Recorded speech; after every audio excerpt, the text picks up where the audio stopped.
Okay, so it is Thursday, which means not so awesome comic book pick night. Yeah, blah, blah, blah. You probably didn't understand a thing I just said because I really just mumbled that all up.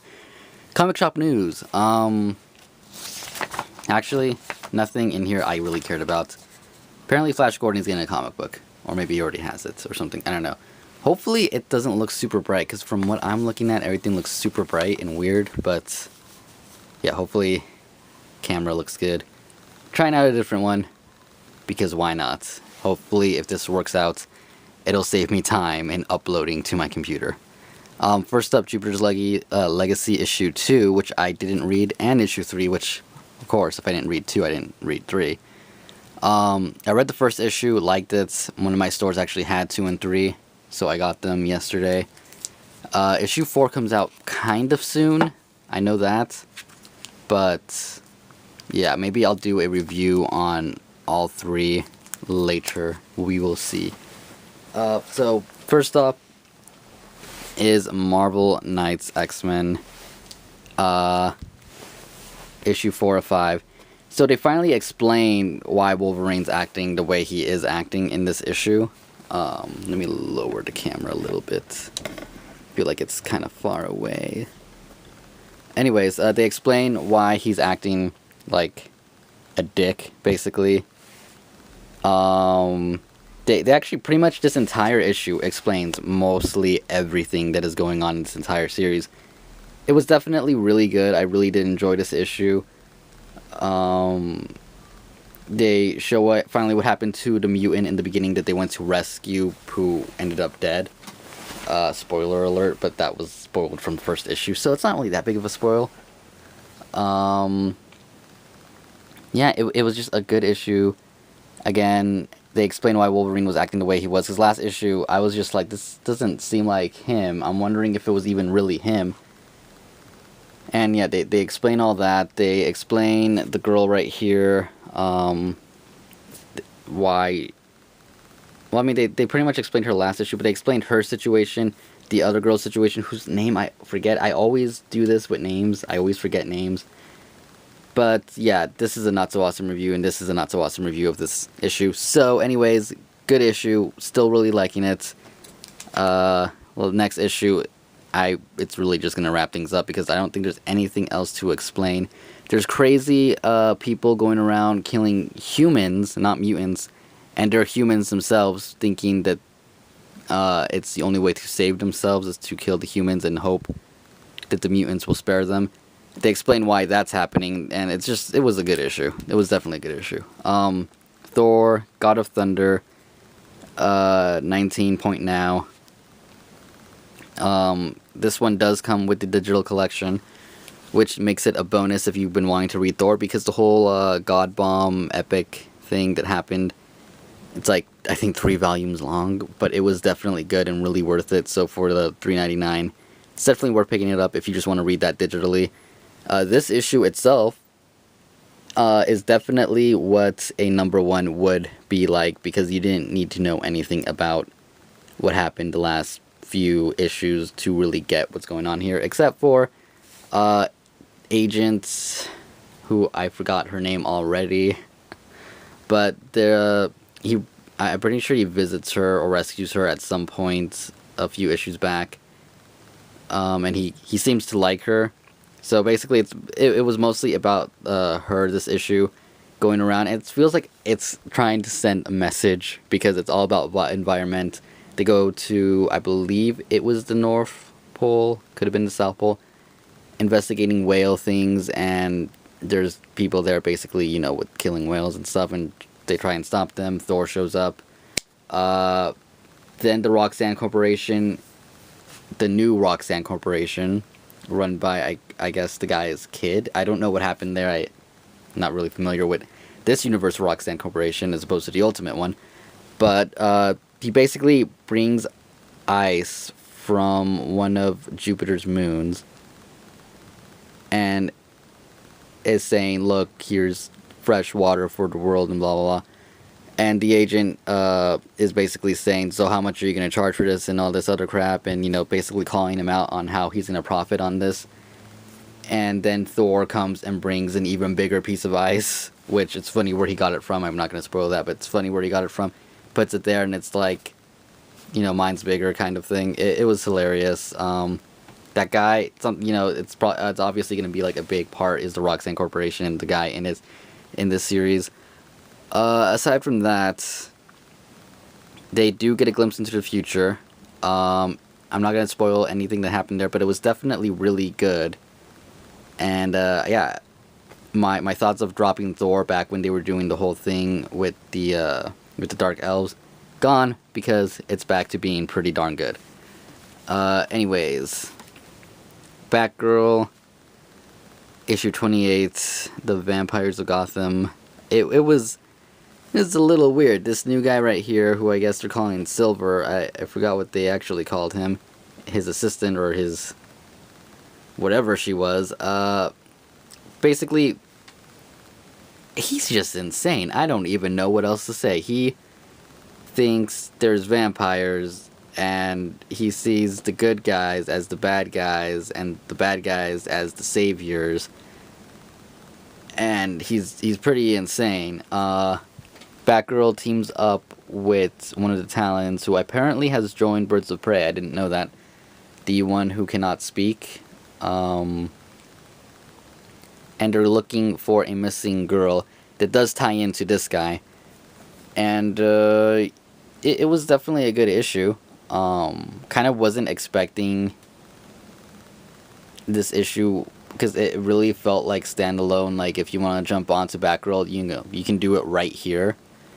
Aside from the Talon, and a little reference to her and her dad Batgirl and her dad, and you know, Gordon not getting along that well. There's really not much you need to know about what's going on. It was a good issue. It definitely left it with a little cliffhanger there at the end. And yeah, still really enjoying the series. All new X Factor issue 3, Gambit with cats, because Gambit apparently has cats, and Polaris is a little insane. Let's see. So they explain a couple of things going on in here with Quicksilver that I don't want to spoil. And basically this whole issue is the computer at the, I can't even pronounce that, Serval, whatever industries they work for now, gets hacked, and supposedly it can't be hacked because it's like the best computer in the world. The guy designed it, and it shouldn't be hackable, but he traced it back to where Gambit's Thieves Guild is, and he's the king of thieves, or he's their king. So they go there, they confront who's doing it, and when he shows them how he's doing it, it was definitely a surprise. A surprise I should have seen coming, but it was a surprise nonetheless. And yeah, I can't wait for the next issue. Also, somebody else makes an appearance here. I'm not gonna say who, but it was interesting. It's definitely a good series so far. And why is it dirty? I don't know why it's dirty. And drop it. I'm just saying. I'm putting that out there. Now read with dirty hands. So let's move on. All New X-Men, issue 23. Trial of Jean Grey, part 3 of 5. So the new X-Men, or the all new X-Men team, I guess you could call it, they go into space with the Guardians of the Galaxy. They keep calling Rocket Raccoon a raccoon, which is hilarious because he doesn't like being called a raccoon, which he's Rocket Raccoon, so that's kind of weird. But it was pretty hilarious. Bobby making some great jokes, everybody kind of being amazed that they're in space. Yeah, Jean is kind of told of her situation, of why she's being held there by the Shi'ar Empire, and it was a fun issue. It was funny, not much action going on and stuff like that, but the ending was like really good. You know, it was one of those seriously moments that's happening again, not again, but that's so freaking awesome. Oh, that actually reminds me, the end of Thor, aside from showing the future, there was something else at the very end of that I was like, what? That's awesome. But back to All New X-Men. Same thing happened here. It was another what? That is freaking awesome moment. All New X-Men, still probably my favorite X title at the moment. Yeah. Batman, issue 28. Not anything to do with Zero Year at all, and that really disappointed me. That said, it, like it says, a secret glimpse into Batman Eternal. I don't know why it's a secret, because you guys put it out there, and it's not like you have to find the issue secretly to read it. But it was freaking amazing. No idea what's going on, because it hasn't happened yet. I want to say this is probably after the whole Forever Evil event is over. Maybe ramifications happening or something. I don't know. But new sidekick revealed. The return of somebody that everybody's been asking for. Somebody else working in the Batcave. We don't know who it is. That's like the only person they didn't reveal. I'm guessing it's between two different people, but I do not want to spoil who I'm thinking they might be. But seriously, although it had nothing to do with Zero Year, and I don't want Zero Year to be over, but I'm kind of getting tired of it just because, it's monthly, it's not bi-weekly. So after a while, it's kind of like, I want a new story arc, or I want this story arc to go faster. That's why I like reading them in trades, because it's like you read it all at once, it's so much better. But anyways, this issue, like I said, it shows all that, shows the new kind of kingpin of Gotham, the new big person in charge of the crimes. Something apparently is going on in Gotham. We don't know what it is, but it's not good. And yeah, that's my assumption, is that it has to do with the ramifications of Forever Evil. But I could be completely wrong. Either way, Batman Eternal starts in April, weekly, $2.99. So it's at least not that $3.99 price tag. But 52 issues long. I want to get them. It's just, that's a commitment right there, because it's every week, but I'm most likely going to do it. Really good issue. Like I said, the only disappointing thing is that it wasn't a 0 year issue, but still, nonetheless, good strategy here, because for anybody who's reading Batman and didn't realize this isn't a 0 issue year and just read it because of that, they probably hooked them there, because it was freaking awesome. The art wasn't exactly my favorite for one of the characters. I didn't like how she looked. But other than that, really good issue. You should read this just because it's freaking amazing. Speaking of amazing, Superior Spider-Man, because he's not a... Yeah. 27 Point Now, the only Point Now issue that does not come with the digital download for Volume 1. That's upsetting, Marvel. I mean, seriously, they could have done it here too, because this thing is apparently sold at distributor level, and the fact that they didn't do that, I feel, sucks. But I kind of see why. Ever since they announced the return of Peter Parker, it seems that a lot of people have gotten onto, oh, well, now I'll read Superior Spider-Man, and it's just, yeah, that's going on. I'm not going to get into that, because, if you just decided, okay, well, now I want to read it, whatever, it's a good series, you should be reading it. But I still feel like they should have given the first volume like they did with the other ones, but whatever, that's their call, not mine. Everything looks all super washed out on the camera lens. I really hope it doesn't look like that on video, but I will hold it closer so you can see better. Yeah, first part of Goblin Nation. Kind of didn't expect it to start the way it did, because it said, like, I don't know if it said 3 months later or something. It started off like that, 3 weeks later, I think, something like that. And I was like, from what? And it never went back to, this is how it started. It's just starts off there, and then it doesn't go back to the beginning like most things that say this many months later or this many weeks later. So that was weird, unless it did and I missed it, but I'm pretty sure it didn't. Basically, the Goblin has taken over New York, more or less. Sirens going off, things happening, robberies, I guess. The Goblin painting his face on the bridge.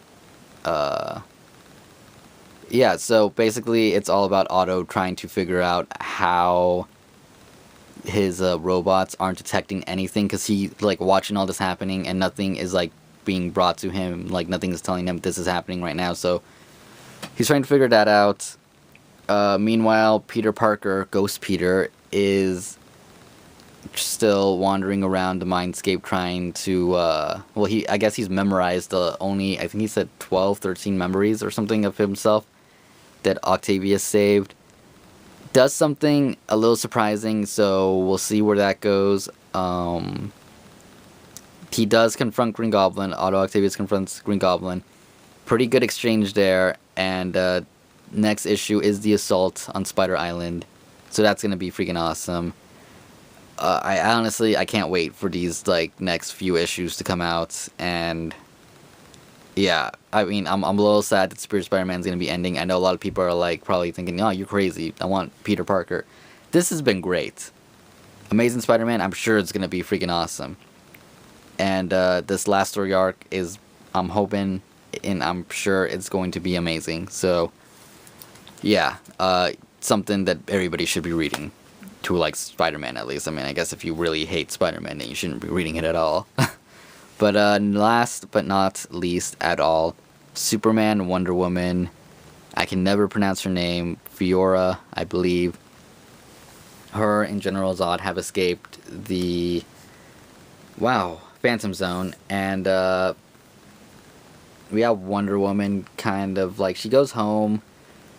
I don't know what happened there. I'm assuming maybe it happened in one of her issues or something. Because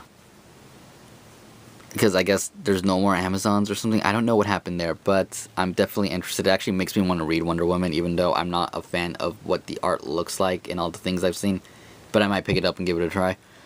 But that said, this issue was pretty awesome. I love how Batman is like just like a constant guest star kind of in this series that Superman talks to.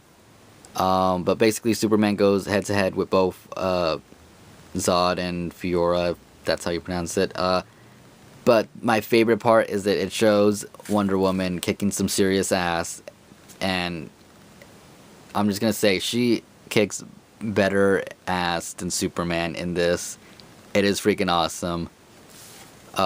Definitely really like this series still, even with kind of like the weird couple things. After a while it seems like it gets a little annoying, but then something awesome happens, like this issue. It's amazing. I love it. That said, that is my comic book pickup for this week. So I have a few things going on, but you will see another video up today that explains all that stuff, which normally will be up on Wednesdays, but today it's going to be up today, and there's no Electronic Thursday today, so I'm not adding 3 videos, so it's only 2 videos, so hopefully not spamming you or nothing. But anyways, I hope you enjoyed this comic book pickup video thing. If you did, don't forget, you know, rate, like, because you can't put 5 stars anymore. Like, subscribe, comment, you know, whatever you want, and I will see you next week with another not so awesome comic book pickup.